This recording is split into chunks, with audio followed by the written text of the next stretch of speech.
Hello, everyone, and welcome back to the second episode of Sports Talk from A to Z.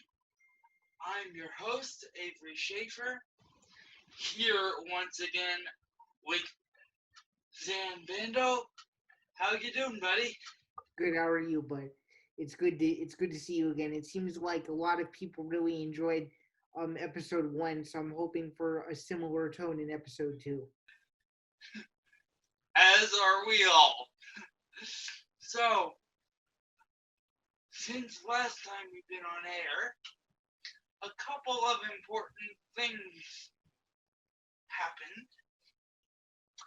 One of which is female athletes have finally made some ground in the fight over Title IX that's been going on for well over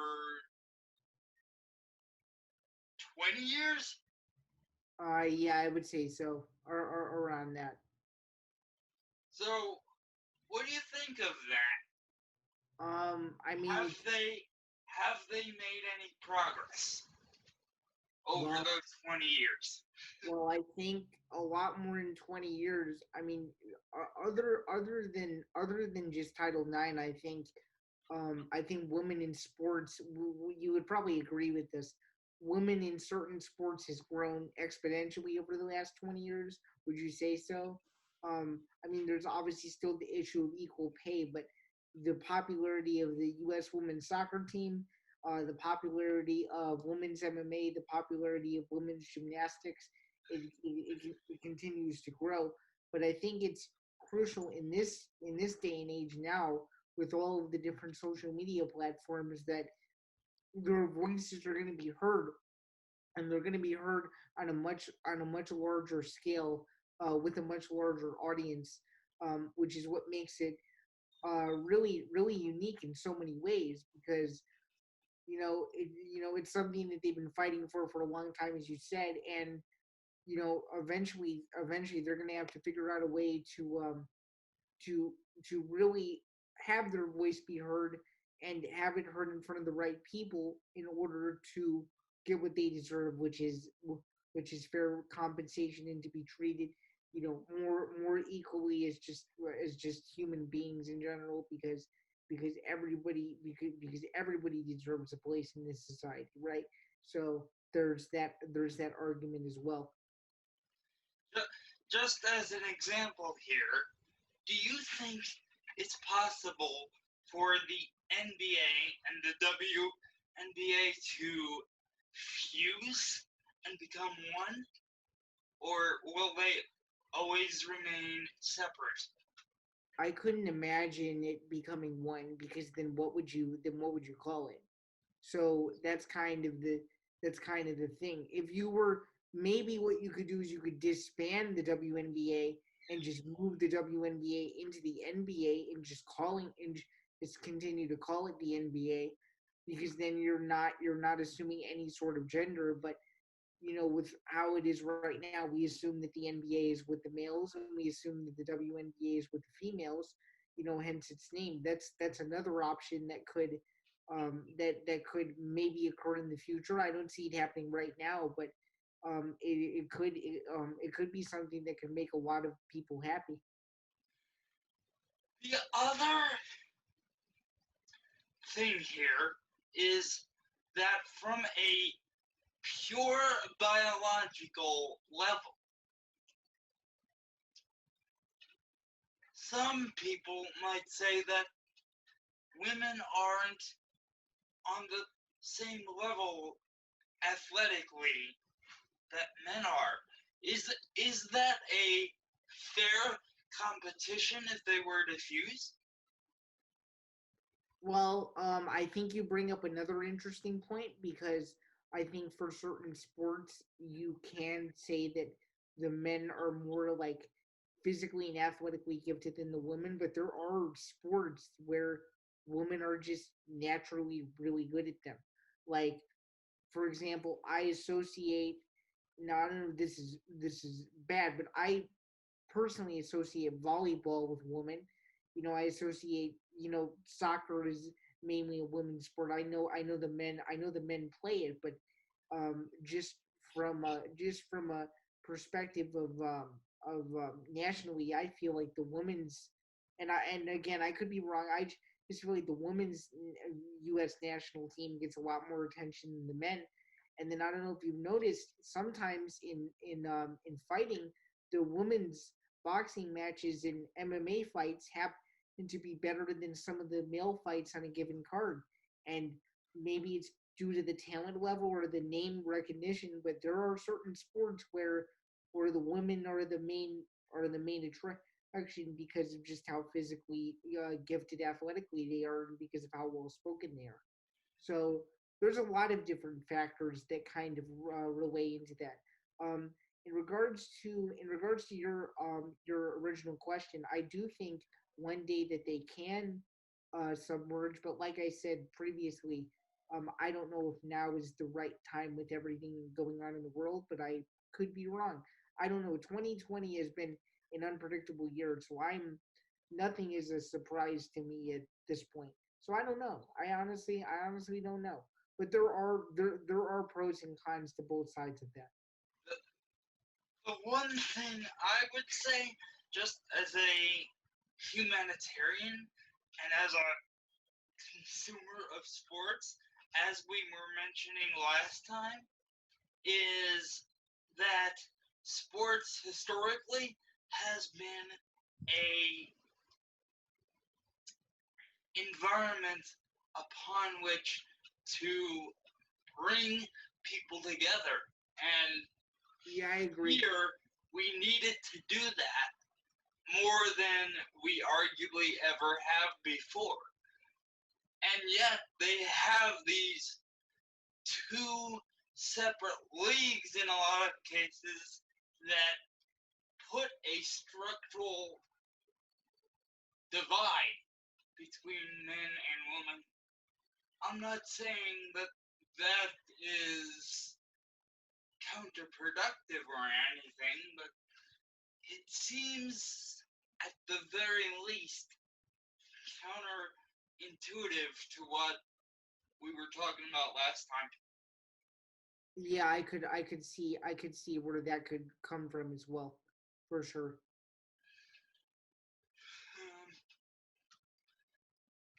And the other thing that we haven't even touched on is that most of the famous women in sports, at least on the broadcasting side, are on the sidelines.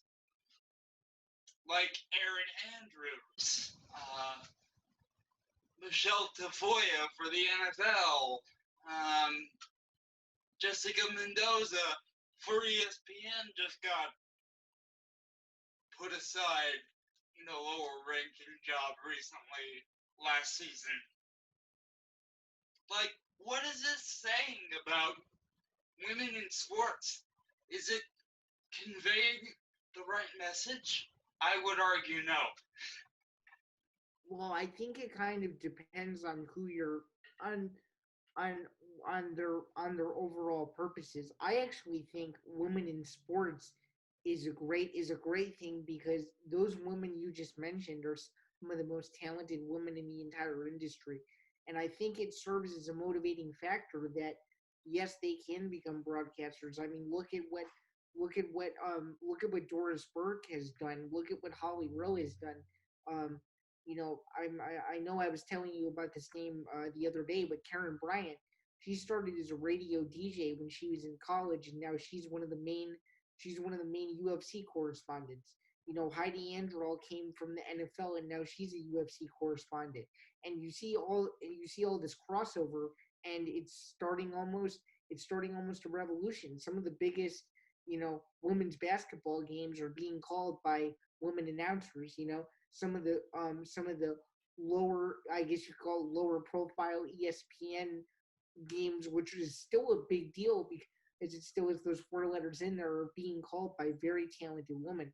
So I think how I think it's how you kind of perceive them. I think that those women in those roles are great because it shows people some inspiration that they can reach that level if they work hard enough to improve their craft. And that's kind of one of those things because women and men should be able to call games together. They should be able to correspond with one another, and I think you're seeing a lot more crossover in that way.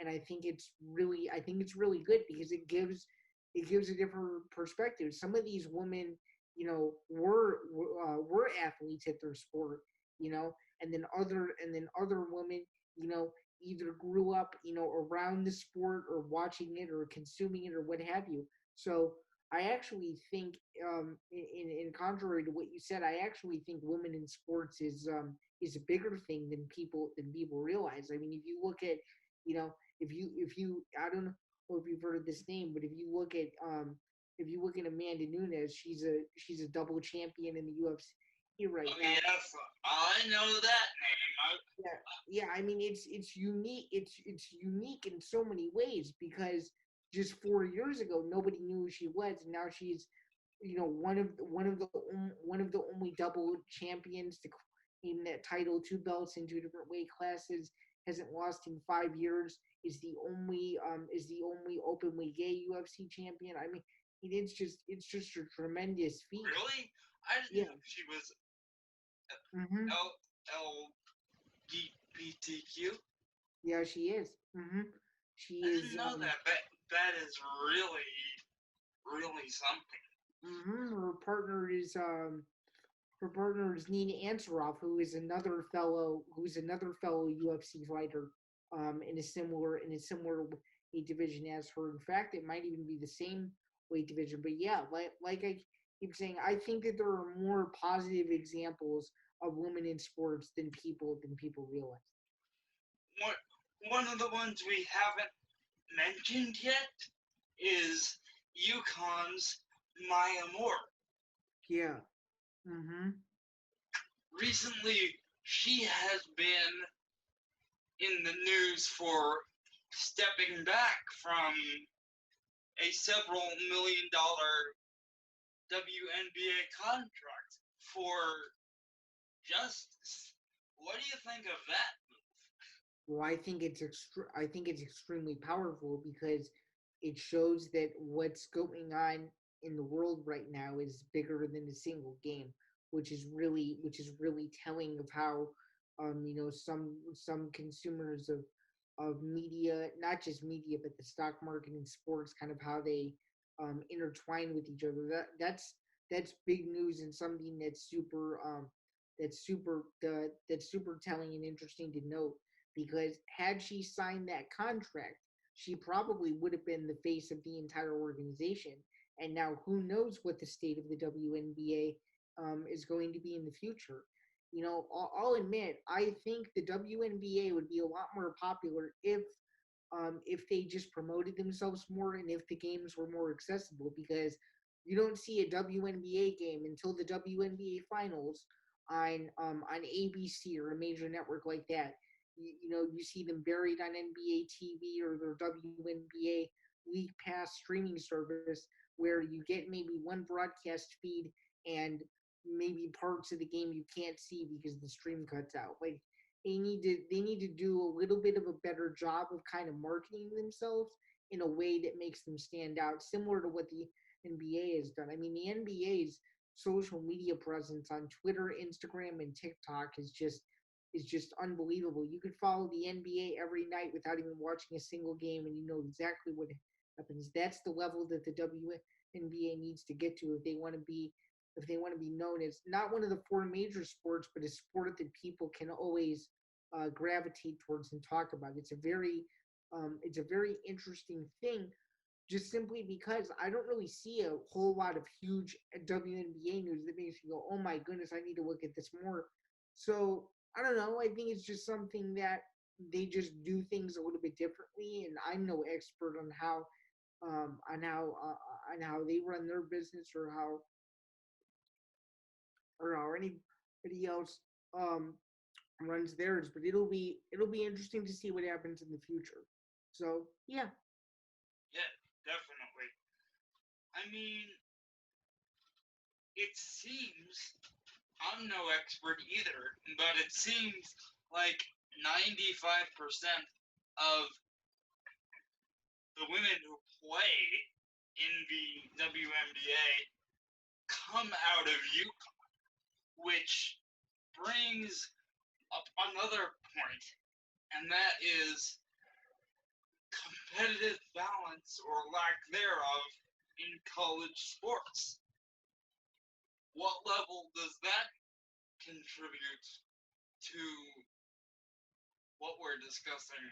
Well, I think it's very unique. So, you look at UConn and they've been successful for darn near close to 20 years where they've only lost like Four just a games? right, That? right. Yeah, I mean it's ridiculous, and nobody gives UConn the credit they deserve because they're not on like a national level like a Duke or a Kansas or a UNC or not in North Carolina, but or like a Michigan State or one of those. Just I don't know. I don't really, and honestly, I don't think it's about because it's women's basketball. I think it's because they don't give UConn or one of these other major college basketball programs that's really highly touted um, the airtime or coverage that it rightfully deserves. So you mean to tell me that UConn, who's the best women's basketball team in the country every year for several years, can't get the same amount of airtime as the number one team in college football or the number one team in men's college basketball? It doesn't make sense. Losing 4 games in a span of like 10 to 15 years is an incredible feat. I mean, that's probably not going to be done for several years, if ever again. So I mean, I personally think that they should get the same amount of airtime as all of these other quote unquote number one teams. So, what do you think? And you put your finger exactly on the other problem. The way that they're covered. They don't get enough airtime. They don't get enough coverage. They don't nearly garner the eyeballs that their male counterparts do for the same sport. I would listen. I would watch UConn women's basketball on a nightly basis if I knew more about the individual players. Because what I like to do is when I follow teams that are outside of my market, I'm attached to one player, and that's why I'm interested in seeing that entire team plays because of that one player that's the driving force of the team, right? So, for instance, if the WNBA, and I'm not saying Maya Moore made a mistake by not signing the contract. She can do whatever she wants. But I'm telling you, if the WNBA had built her up in the way that the NBA builds up LeBron, Steph Curry, Giannis, she would be the biggest superstar in the WNBA if he's not already, and more people would know who she is. She would be given more of a platform to do all the great stuff she does on a bigger scale. Correct. Yes, sir. Which is exactly what we all need. And the WNBA and sports coverage in general and journalism is not giving us that, especially over the last 5-10 years. It's been hard to get a story like that out. Yeah, for sure. For sure. 100%. Which leads me on to our second thing today rather nicely, and that is that the AP recently passed new style stipulations in their style book, which are extremely interesting and well overdue. Okay, so I know you've had your concerns in regards to style and the way some publications um write, and like the way their journalism language is compared to the next one. You say that this change of capitalizing the B in the word black is long overdue. And I would happen to see where that's coming from. Can you kind of explain to the viewers what exactly this significant change means for just the overall AP style book itself? For those who don't know, the AP style book is like the most important book in all of journalism. It's the book that we follow whenever we write any story. So there's certain formats in certain categories of things that we have to follow, and we have to know the rules behind everything that is written. It's not the way you think. It's not texting language. It's actual legitimate words and phrases in different um, contexts in regards to grammatical stuff and just overall style itself. And it's a very important book, which is why we're mentioning this, because this is more of like a journalistic sports podcast. So we are going to use a bit of journalistic lingo in here, which is why we wanted to make you guys aware of that in case you guys are completely confused as to what the AP style book entails. Okay, so let's back up a minute and kind of explain the AP style book.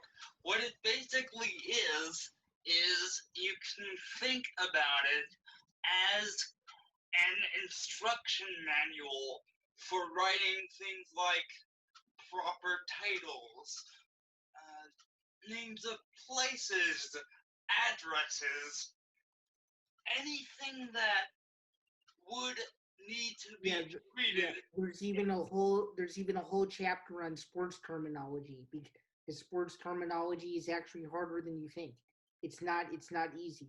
Yeah, sometimes it's hyphenated, like the word tip off, for example. When Right. I'm covering basketball, or when we're covering basketball in written form, that's an example of something we may have to look up.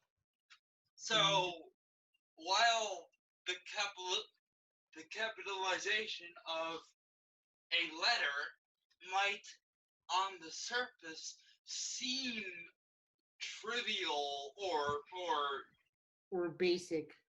basic, it is undoubtedly not basic at all. No, it's not. It For sure. it it it represents a recognition of a people as uh, an entity that deserves, well, recognition. Exactly, for sure. Yes. And that is huge. So, how do you think we've covered this in the past before the change? And how do you think coverage of topics like this will change in future? Well, I mean, okay, so I think it's actually more important to discuss what's happening now, because 2020 has been probably the most tumultuous year in the history of this country. So I mean, coverage is going to be a lot different just because of all of the unbelievably tragic and really horrible world events that are going on right now. So I think this change, like, makes a statement almost that the stuff with the Black Lives Matter movement and defunding the police or police brutality, whatever you want to call it, needs to be taken a little bit more seriously.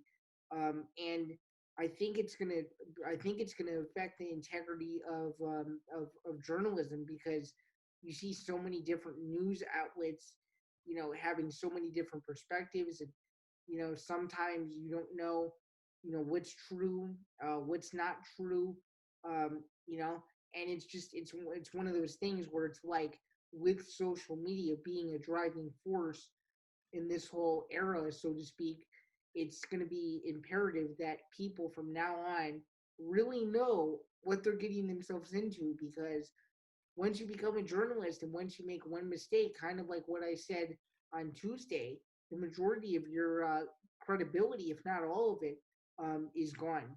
So, it's gonna be interesting to see how not just news is covered, but sports is covered, and pop culture and entertainment, and just kind of all of these things getting back into the forefront of it. It's gonna be different, and it might be different for the foreseeable future. And I don't know. It's gonna be very interesting. I think if it wasn't for, I'm just gonna credit this to myself here because this is what I truly believe.